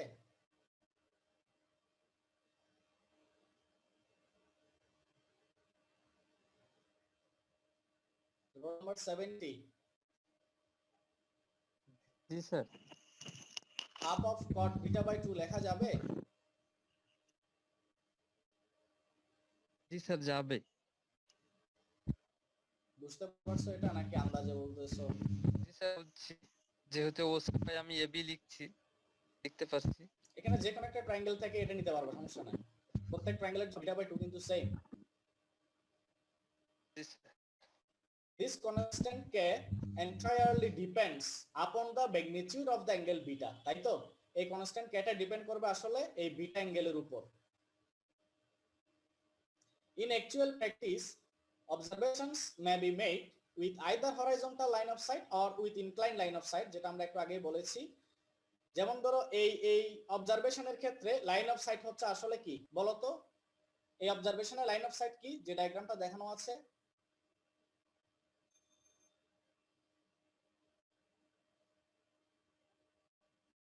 যে ডায়াগ্রামটা দেখানো আছে এখানে লাইন অফ সাইট থেকে হরাইজন্টাল না ইনক্লাইন? Horizontal sir. ইনক্লাইন তো না, তাহলে ইনক্লাইন হবে কখন? তাহলে আমরা যদি এভাবে একটা एग्जांपल দেখি, এই ডটেড লাইনটা হচ্ছে আমার ইনক্লাইন লাইন অফ সাইট। এই যে ডটেড লাইন, এটা কিন্তু হরাইজন্টাল না। তাহলে এটার রেসপেক্টে আমরা ওই যে লোয়ার হেয়ারের করেসপন্ডিং এবং আপার হেয়ারের করেসপন্ডিং রেগুলার ঠিক এভাবেই পাবো। এখানেও ঠিক বিটা বাই 2 এবং বিটা বাই 2ই হবে, কিন্তু এখানে সেন্ট্রাল যেটা লাইন অফ সাইট সেটা কিন্তু ইনক্লাইন। আর আমরা এখানে ডায়াগ্রামে যেটা দেখতে পাচ্ছি সেখানে লাইন অফ সাইটটা হচ্ছে horizontal. In the later case means যদি লাইন অফ সাইট ইনক্লাইন্ড হয়, the stuff may be kept either vertically or normal to the line of sight। এটা তো আমরা প্রথমে এক্সপ্লেইন করেছি। ভার্টিক্যালি মিন্স গ্রাউন্ডের সাথে ভার্টিক্যাল অথবা লাইন অফ সাইটের সাথে পারপেন্ডিকুলার থাকতে পারে। First, the distance elevation formula for a horizontal distance should be derived। তাহলে এখানে আমাদের মেইন কনসার্ন হচ্ছে যেটা, যে আমরা স্টেডিয়াম মেথডের মাধ্যমে প্রথমে ডেফিনিশনে বলেছিলাম হরাইজন্টাল এবং ভার্টিক্যাল ডিসটেন্স বের করব। তো সেই জিনিসটা এখানে এখন আমরা বের করার চেষ্টা করব যে distance and elevation formula. Distance means horizontal distance, elevation means vertical distance. দুইটা পয়েন্টের মধ্যে রিলেটিভ হাইটটা আমরা বের করার চেষ্টা করব এবং ডিসটেন্স সহ। ডিসটেন্স মিন্স ডিসটেন্সটা হইতে পারে ইনস্ট্রুমেন্ট স্টেশন থেকে স্টেডিয়া রডের ডিসটেন্স, আবার আরেকটা হইতে পারে একটা স্টেডিয়া রড থেকে আরেকটা স্টেডিয়া রডের ডিসটেন্স হইতে পারে। সবগুলো কিন্তু হরাইজন্টাল ডিসটেন্স। আবার এলিভেশনটাও, এলিভেশন বা ভার্টিক্যাল হাইটটাও হতে পারে ইনস্ট্রুমেন্ট স্টেশন এবং এক পার্টিকুলার যে কোনো একটা স্টেডিয়া রডের মধ্যে ভার্টিক্যাল ডিসটেন্স, অথবা দুইটা স্টেডিয়া রডের মধ্যে ভার্টিক্যাল ডিসটেন্সটা হতে পারে রিলেটিভ ভার্টিক্যাল ডিসটেন্স। এখন আমরা ফর্মুলাগুলো বের করার চেষ্টা করব এই প্রিন্সিপাল ইউজ করে। এবার এখানে আমরা ডিটেইলস ডায়াগ্রামটা একটু দেখি, তাহলে বুঝতে সুবিধা হবে। এখন কি বোঝা যাচ্ছে এখানে যে আই পিসটা কোন দিকে, লেন্সটা কোন দিকে? এটা বোঝা যাচ্ছে স্যার। এটা হচ্ছে আই পিচ এবং আই পিচে ডায়াফ্রামটা থাকে এবং ডায়াফ্রামে যে আপার স্টেডিয়া হিয়ার এবং লোয়ার স্টেডিয়া হিয়ার এই দুইটার মধ্যে যে গ্যাপ বা ডিফারেন্স সেটাকে আমরা স্মল আই দিয়ে রিপ্রেজেন্ট করি, যেটা ছিল আমাদের স্টেডিয়া ইন্টারভেল, তাই তো? স্টেডিয়া ইন্টারভেলকে আমরা আই দিয়ে রিপ্রেজেন্ট করতেছি এবং এই ডায়াফ্রামটা থাকবে কোথায়? আই পিচ পজিশনে। আর লেন্সটা থাকবে, লেন্স অবজেক্টিভ থাকবে হচ্ছে এই পজিশনে। বুঝা গেছে এখন? আর এটা হচ্ছে আমার ভার্টিক্যাল এক্সিস সেন্টার পয়েন্ট। এই টেকিওমিটারের সেন্টার পয়েন্ট হচ্ছে এটা, বা যেটাকে আমরা ভার্টিক্যাল এক্সিসও বলি, মিডল ভার্টিক্যাল এক্সিস। এবার এখানে কোনটা কি? আর এই পজিশন, এটা হচ্ছে আমার স্টেডিয়া রডের একটা পজিশন। এই স্টেডিয়া রডে এ হচ্ছে আমার লোয়ার স্টেডিয়া হিয়ারের করেসপন্ডিং পয়েন্টটা, আর বি হচ্ছে আপার স্টেডিয়া হিয়ারের করেসপন্ডিং পয়েন্টটা। যে দুইটা রিডিং এর মধ্যে ডিফারেন্স হচ্ছে capital S, that means staff intercept. এখানে আর কি ইনফরমেশন দেওয়া আছে, এফ হচ্ছে ফোকাল পয়েন্ট, তাহলে ফোকাল পয়েন্টটা জেনারেলি লেন্স থেকে এফ ডিস্টেন্স, ফোকাল ডিস্টেন্স দূরে থাকে, তাইলে লেন্সের পজিশন এবং ফোকাল পয়েন্টের মধ্যবর্তী যে ডিস্টেন্স সেটাই হচ্ছে আমার ফোকাল ডিস্টেন্স বা স্মল এফ দিয়ে আমরা রিপ্রেজেন্ট করি। আর লেন্স থেকে মিডল ভার্টিক্যাল অ্যাক্সিসের যে ডিস্টেন্স সেটাকে আমরা স্মল সি দিয়ে রিপ্রেজেন্ট করি। আবার এই যে এফ এবং সি কে একসাথে আমরা ক্যাপিটাল সি দিয়ে রিপ্রেজেন্ট করি। আর স্মল ডি হচ্ছে কি, যে ফোকাল পয়েন্ট থেকে স্টেডিয়া রডের যে ডিস্টেন্স সেটা হচ্ছে আমার স্মল ডি। আর ক্যাপিটাল ডিটা কি, ক্যাপিটাল ডি হচ্ছে আমার ক্যাপিটাল সি এবং স্মল ডি কে টোটাল করলে যেটা পাবো সেটা হচ্ছে আমার ক্যাপিটাল বি। এটাই হচ্ছে আমার আসলে horizontal distance between instrument station and stadia rod. তাহলে এখান থেকে আমি হরাইজন্টাল ডিসটেন্সটা বের করতে পারবো। তাহলে এখানে আমরা যদি নোটেশন গুলো একটু দেখার চেষ্টা করি, এবি হচ্ছে রড ইন্টারসেপ্ট, মানে that means stadia rod intercept হচ্ছে এবি। স্মল এবি হচ্ছে স্টেডিয়া হিয়ার, স্মল এবি হচ্ছে স্টেডিয়া হিয়ার ডায়াফ্রামে থাকবে। ক্যাপিটাল এস হচ্ছে staff intercept or rod intercept. Capital F হচ্ছে principal focus of objective lens, that means focal point. Small F হচ্ছে focal length. Small I হচ্ছে interval. Small C হচ্ছে distance from instrument centre to objective lens centre. Capital C হচ্ছে stadium constant. Stadia constant means small C এবং small F add করলে যেটা পাবো সেটাকে আমরা স্টেডিয়া কনস্ট্যান্ট বলি। ক্যাপিটাল কে হচ্ছে এফ বাই আই বা স্টেডিয়া ইন্টারভাল ফ্যাক্টর। আচ্ছা, একটু আগে আমরা একটা মাল্টিপ্লাইং ফ্যাক্টর পড়ছিলাম, মনে আছে কিনা? মাল্টিপ্লাইং ফ্যাক্টর, জি স্যার। এই যে সরি মাল্টিপ্লাইং কনস্ট্যান্ট, এই মাল্টিপ্লাইং কনস্ট্যান্ট হচ্ছে বেসিক্যালি কে। এই যে কে, কে মিন্স কিছুই না এফ ডিভাইডেড বাই আই, যেটাকে আমরা স্টেডিয়া ইন্টারভাল ফ্যাক্টরও বলে থাকি। স্মল ডি হচ্ছে distance from focal point to the stadia rod. Capital D হচ্ছে distance from instrument station to stadia rod. এবার আসি, যদি লাইন অফ সাইট হরাইজন্টাল হয় সেক্ষেত্রে আমরা ইকুয়েশন গুলো কিভাবে বের করতে পারি। আচ্ছা, এখানে কোনটাকে একটু বলি, যে ও হচ্ছে লেন্সের পজিশন, এ বি হচ্ছে ডায়াফ্রাম, দ্যাট মিন্স আই পিচের। এখানে যদিও বা ফোকাল পয়েন্টটা দেখানো হয় নাই। আর এসটা হচ্ছে staff intercept between A and B. আর এখানে স্মল ডি হচ্ছে কি, এই ইনস্ট্রুমেন্টের সেন্টার থেকে লেন্স পর্যন্ত ডিসটেন্সটা হচ্ছে স্মল ডি। আর ডায়াফ্রাম থেকে লেন্স পর্যন্ত ডিসটেন্স হচ্ছে F2, আর লেন্স থেকে স্টেডিয়া রড পর্যন্ত ডিসটেন্স হচ্ছে F1। আর ক্যাপিটাল ডি হচ্ছে ইনস্ট্রুমেন্টের সেন্টার থেকে স্টেডিয়া রড পর্যন্ত যে ডিসটেন্স সেটা হচ্ছে capital D. Consider the figure in which O is the optical center, that means lensের center of the objective lens of an external focusing telescope, এবং এটা একটা external focusing telescope এর কথা বলা হচ্ছে। Let AC be the points cut the three lines of sight corresponding to three wires, stadia here. B, small b, c and a, top, axial and bottom hairs of the diaphragm. AV equals to small I equals to interval between the stadia hairs, that means stadia interval.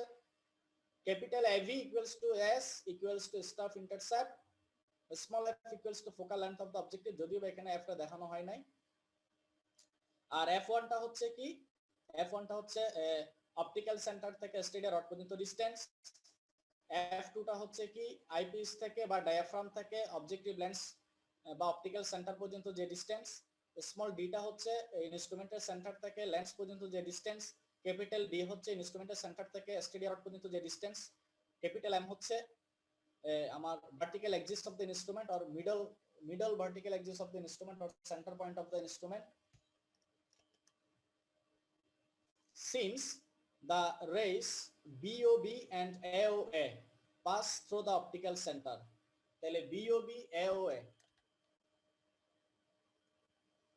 BOB এবং AOA এই দুটা রে এই optical centre দিয়ে pass করেছে, they are straight so that AOB and AOB are similar। তাহলে কাদের কথা বলা হচ্ছে? এই যে স্মল AOB এবং ক্যাপিটাল AOB এই দুইটা সিমিলার ট্রায়াঙ্গেল আমরা বলতে পারি। পারা যাবে কিনা? জি স্যার বলা যাবে। তাহলে যদি দুইটা সিমিলার ট্রায়াঙ্গেল হয় আমরা এটা লিখতে পারি কিনা f1 divided by f2 equals to s by I, f1 divided by f2 equals to s by I লিখা যাবে? জি স্যার পারি সিমিলার ট্রায়াঙ্গেল। ওই যে আইসোসেল ট্রায়াঙ্গেলের যে প্রিন্সিপল যে পারপেন্ডিকুলার ডিভাইডেড বাই বেস, তাহলে এটা এই ট্রায়াঙ্গেলের জন্য পারপেন্ডিকুলার হচ্ছে এটা, বেস হচ্ছে এটা I, আর এই ট্রায়াঙ্গেলের জন্য পারপেন্ডিকুলার হচ্ছে f1 এবং বেস হচ্ছে s। তাহলে আমরা এটা লিখতে পারি কিনা? জি sir. Again, since f1 and f2 are the conjugate focal distance, আমরা এটা পড়েছিলাম মনে আছে কিনা তোমাদের লেন্সের চ্যাপ্টারে ফিজিক্সে? জি স্যার মনে আছে। যে অন্যবন্ধী টাইপের কিছু একটা ছিল মনে হয়।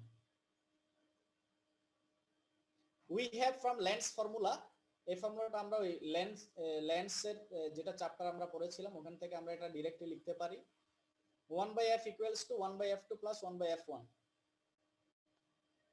তো এই ফর্মুলাতে আমরা এটা ইনকর্পোরেট করার চেষ্টা করব, multiplying through out by f(f1) we get. তাহলে এই ইকুয়েশনে প্রত্যেকটা টার্মকে যদি আমরা f(f1) দিয়ে মাল্টিপ্লাই করি এটা লেখা যাবে কিনা?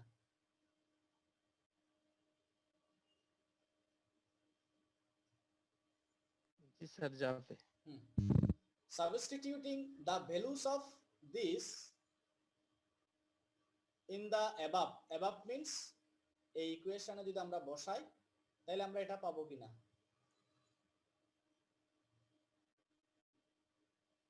ঠিক আছে,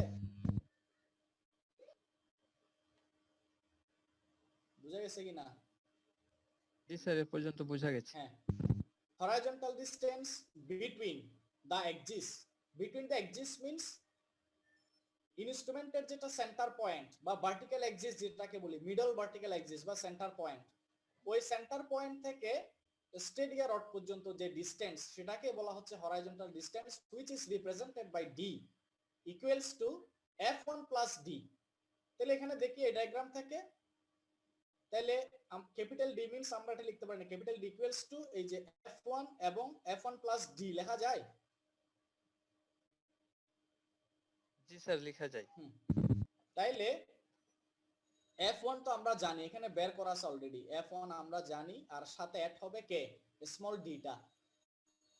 তাহলে আমরা এই ইকুয়েশনটা এখন যদি ফলো করি ক্যাপিটাল ডি ইকুয়ালস টু, তাহলে f1 এর জায়গাতে আমরা যদি এই ভ্যালুটা বসাই প্লাস d দিলে আমরা রিঅ্যারেঞ্জ করার পর এটা পাবো কিনা?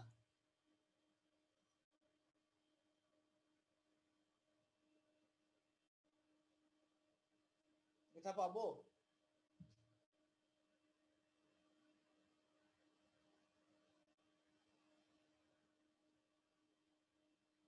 Roll number 91। জি স্যার। ইকুয়েশনটা পাবো কিনা? জি স্যার। আমরা জাস্ট কি করেছি এখানে f1 এর ভ্যালুটা এই জায়গাতে বসাই দিচ্ছি আর কিছুই না। f1 এর ভ্যালু তো আমরা জানি, f1 এর ভ্যালুটা এখানে বসাই দিচ্ছি, এরপর জাস্ট f এবং d কে আমরা ব্র্যাকেটের মধ্যে নিয়ে আসছি আর কিছুই না। তাহলে এখন দেখো এই যে f ডিভাইডেড বাই i এটাকে আমরা রিপ্রেজেন্ট করব এখন k দিয়ে, মাল্টিপ্লাইং কনস্ট্যান্ট।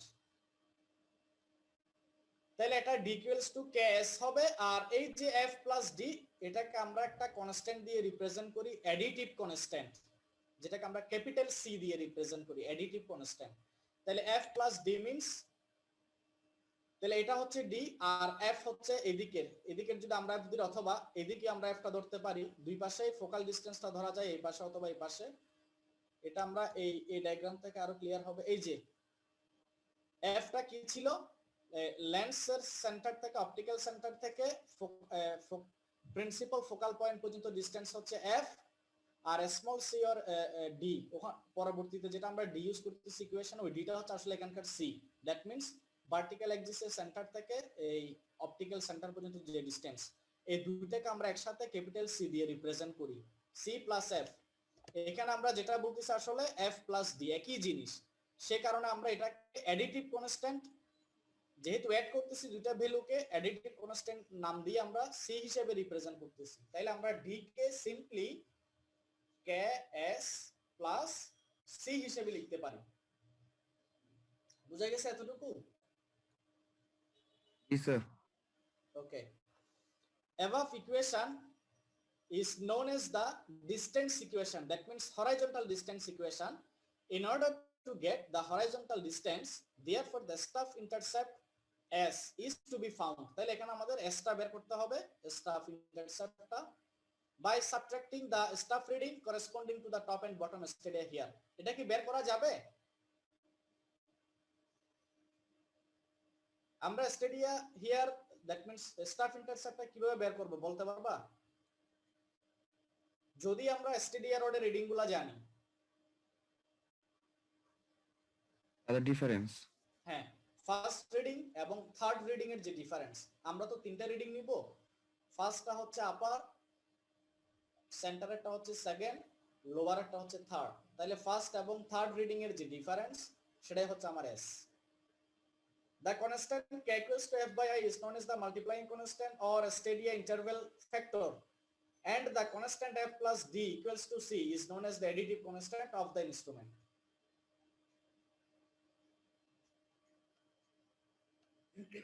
তাহলে এখানে আমাদের আসলে কি কি জানতে হবে? দেখো এখানে আমাদের না হয় k এর ভ্যালু জানা, আচ্ছা k এর ভ্যালু যদি দেওয়া না থাকে আমরা কত ধরে নিব?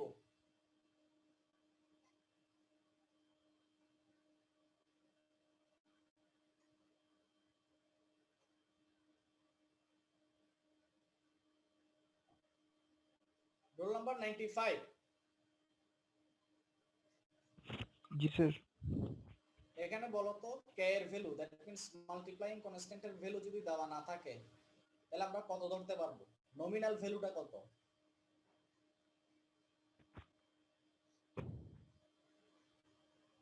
আমরা একটু আগেই পরে আসলাম। নমিনাল ভ্যালুটা কত? 100। এই যে মাল্টিপ্লাইং কনস্ট্যান্ট 100। তাহলে যদি কোনো ভ্যালু দেওয়া না থাকে তাহলে আমরা k এর ভ্যালু 100 ধরে নিতে পারবো। জি স্যার। এরপর আর যদি ফোকাল ডিসটেন্স এবং স্টেডি ইন্টারভাল যদি দেওয়া থাকে সেক্ষেত্রে আমরা k টা বের করে নিতে পারবো। আর সিটা হচ্ছে ইনস্ট্রুমেন্টের সিটা নরমালি দেওয়া থাকে, বা সিটা যদি ডাইরেক্টলি দেওয়া না থাকে তাহলে ফোকাল ডিসটেন্স এবং এই ডি, এই দুইটা ভ্যালু দেওয়া থাকবে, সেখান থেকে আমরা বের করে নিতে পারবো। আলটিমেটলি আমরা এই হরাইজন্টাল ডিসটেন্সটা বের করতে পারবো। এবার আসি ওই যে আমরা আরেকটা ফিচার পড়েছিলাম টেলিস্কোপের, যে the telescope should be truly analytic. আমি বলেছিলাম যে অ্যানালিটিক জিনিসটাকে আমরা একটু পরে বলবো, তো সেই জিনিসটা এখন একটু ডিসকাস করি। অ্যানালিটিক টার্মটা কি? স্যার আজকে আরো পড়াবেন স্যার। এই যে এটা পরে শেষ করতেছি। অ্যানালিটিক লেন্স হচ্ছে একটা এডিশনাল বা একটা স্পেশাল লেন্স। এটা যদি আমরা ইউজ করি তাহলে কি বেনিফিট পাবো আর কি ডিসবেনিফিট পাবো সেটা একটু বলি আমরা। It is an additional lens generally provided in the external focusing tachymeter. সব সময় এটা মনে রাখতে হবে যে অ্যানালিটিক লেন্সটা আমরা জেনারেলি এক্সটার্নাল ফোকাসিং টেলিস্কোপ বা ট্যাকিওমিটারের ক্ষেত্রে ইউজ করে থাকি, এবং এটা কোন জায়গাতে বসানো হয়? Between object glass. Object glass means lens and eyepiece, that means diaphragm এবং লেন্সের মাঝামাঝি একটা পজিশনে অ্যানালিটিক লেন্সটা বসাইতে হয়। Advantages of anallatic lens: for calculation of horizontal and vertical distances, additive constant f plus c equals to 0 হয়ে যায় যদি আমরা অ্যানালিটিক লেন্স ইউজ করি।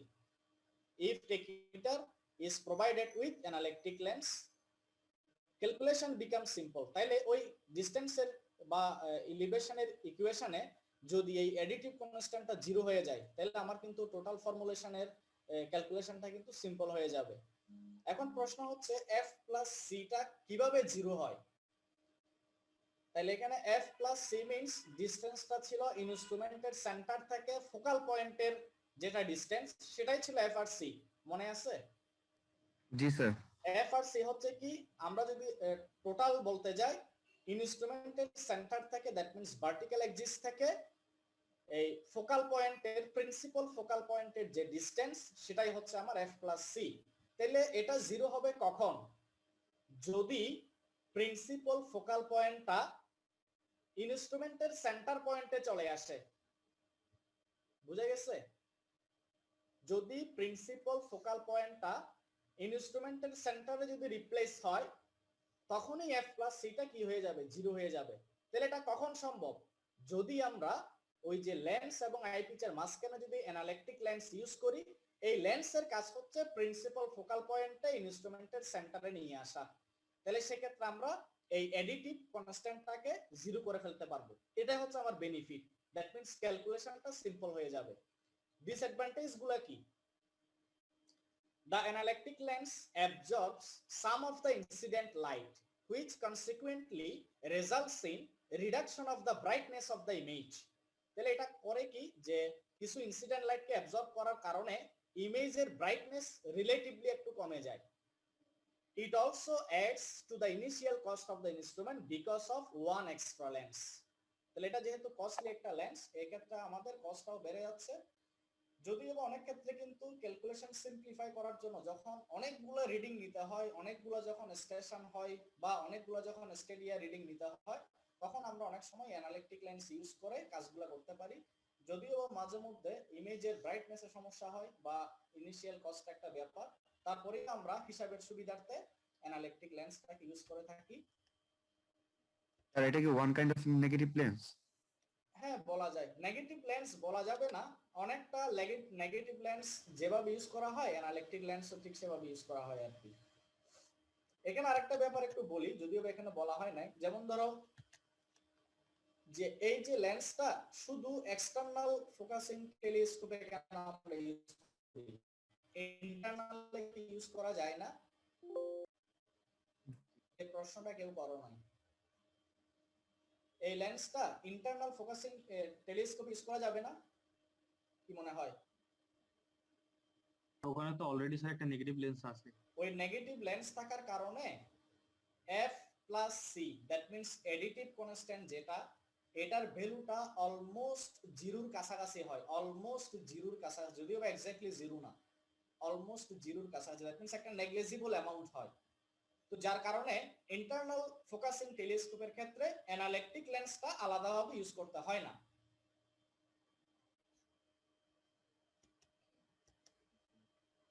আমরা জাস্ট একটা দুইটা স্লাইড একটু দ্রুত দেখে শেষ করে দিব। হ্যাঁ, আমরা ক্যালকুলেশনের নেক্সট ক্লাসে যাব। Advantages of tacheometry. Tacheometer is used where chaining is difficult. Chaining means যেখানে ট্যাপ বা চেইন ইউজ করে মেজারমেন্টগুলো নিতে হয়। যদি কোন একটা সার্ভে এরিয়াতে চেইন বা ট্যাপ ইউজ করার কোনো অপশন না থাকে সিভিয়ার আন্ডুলেশনস এর কারণে, সেক্ষেত্রে আমরা টেকিওমিটার ইউজ করতে পারি, such as river, valley, broken boundaries, steep slope, undulations, etc. It is used in the preparation of contour maps, সেটা আমরা প্রথমেই বলেছি, in which horizontal and vertical distances are required to be measured. It is used for the survey, for road and railway. It is also used for the hydrographic survey. It is used for checking distances measured by tap, chain and dumpy level. এই instrument দিয়ে যে মেজারমেন্টগুলো নিব সেগুলোকে recheck করার জন্য আমরা এই ইনস্ট্রুমেন্টটা use করতে পারি। ইট is used where accuracy is not required. যেখানে হাইয়েস্ট অ্যাকুরেসি দরকার নাই সেখানে আমরা এটা দ্রুত কাজটা শেষ করার জন্য ইউজ করতে পারি। It saves time and money also. Hydrographic survey কি? হাইড্রোগ্রাফি হচ্ছে এটা ওয়াটার রিলেটেড। তোমরা এই হাইড্রোগ্রাফ এই ধরনের একটা টপিকস তোমরা পড়বা, সেটা হচ্ছে কোথায়, ফ্লুইড মেকানিক্সে সম্ভবত ফ্লুইড মেকানিক্সে হাইড্রোগ্রাফ এই ধরনের কিছু তোমরা গ্রাফ দেখবা আর কি। এগুলা basically water related, water body related property. তো এই ক্ষেত্রে আমরা টেকিওমিটার ইউজ করতে পারি। এন্ড ফাইনালি আমরা এই ডিফারেন্সটা বলে শেষ করব, difference between theodolite and tacheometer. আচ্ছা, যদিও বা tacheometer one kind of transit theodolite, আমরা কিন্তু প্রথমেই বলেছিলাম tacheometer is also one kind of transit theodolite, কিন্তু যেটা টিপিক্যাল থিওডোলাইট এটার সাথে টেকিওমিটারের সাথে একটু ডিফারেন্স আছে। থিওডোলাইট যেটা it is used for measurement of horizontal and vertical angle. থিওডোলাইটটা বেসিক্যালি অ্যাঙ্গেল মেজার করার জন্য ইউজ করা হয়, আর টেকিওমিটারটা হরাইজন্টাল এবং ভার্টিক্যাল ডিসটেন্স মেজার করার জন্য ইউজ করা হয়। In theodolite survey distances are measured by chain or tape. Theodolite সার্ভের ক্ষেত্রে ডিসটেন্স গুলো মেজার করতে হয় চেইন এবং ট্যাপ দিয়ে, যার কারণে আমরা থিওডোলাইটটা নরমালি স্মল সার্ভে এরিয়ার জন্য ইউজ করে থাকি। আর টেকিওমেট্রি সার্ভে তো আমরা ডিসটেন্সটা ডাইরেক্টলি বের করতে পারতেছি। Suitable for plain and hilly area with less obstacle, এই ক্ষেত্রে আমরা থিওডোলাইট ইউজ করতে পারি। আর যদি হিউজ অবস্ট্যাকল থাকে সেক্ষেত্রে আমরা টেকিওমিটার প্রেফার করি। থিওডোলাইটের ক্ষেত্রে more station are required in theodolite survey. More station means more positions for the স্টেডিয়ার রড, আর টেকিওমিটারের ক্ষেত্রে বলা হচ্ছে less station are required in tacheometric survey. That means একটা সেম প্লট আমরা যদি থিওডোলাইট দিয়ে সার্ভে করতে যাই বা টেকিওমিটার দিয়ে যদি সার্ভে করতে যাই, থিওডোলাইটের ক্ষেত্রে এই স্টাফের বা স্টেডিয়ার রডের পজিশন বেশি দরকার হবে উইথ রেসপেক্ট টু টেকিওমিটার, আর টেকিওমিটারের ক্ষেত্রে কম স্টেশন বা কম স্টেডিয়ার রড দিয়ে আমরা টোটাল সার্ভেটা কমপ্লিট করতে পারবো। এই হচ্ছে থিওডোলাইট এবং টেকিওমিটারের মধ্যে ডিফারেন্স। আমরা নেক্সট ক্লাসে ডিসকাস করব। এতটুকু পর্যন্ত কারো কোনো প্রশ্ন আছে কিনা?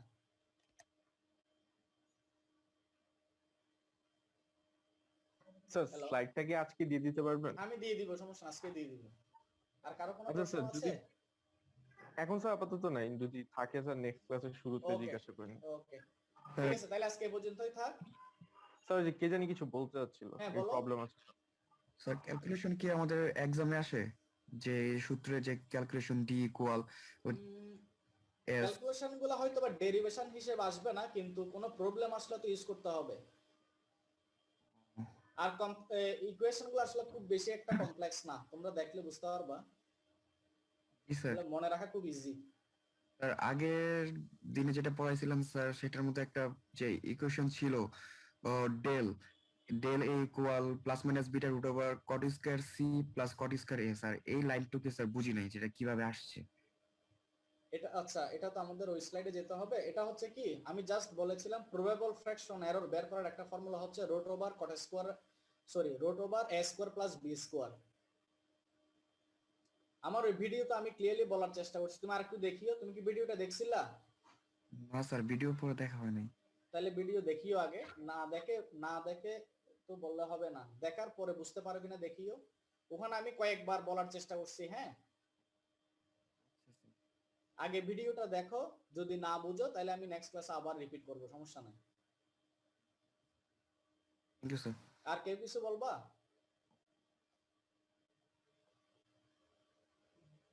হ্যালো, না স্যার। আচ্ছা, তাহলে আমরা আজকে এতটুকুতেই রাখি। স্যার আসসালামু আলাইকুম জি স্যার। স্যার, আসসালামু আলাইকুম স্যার। Welcome sir.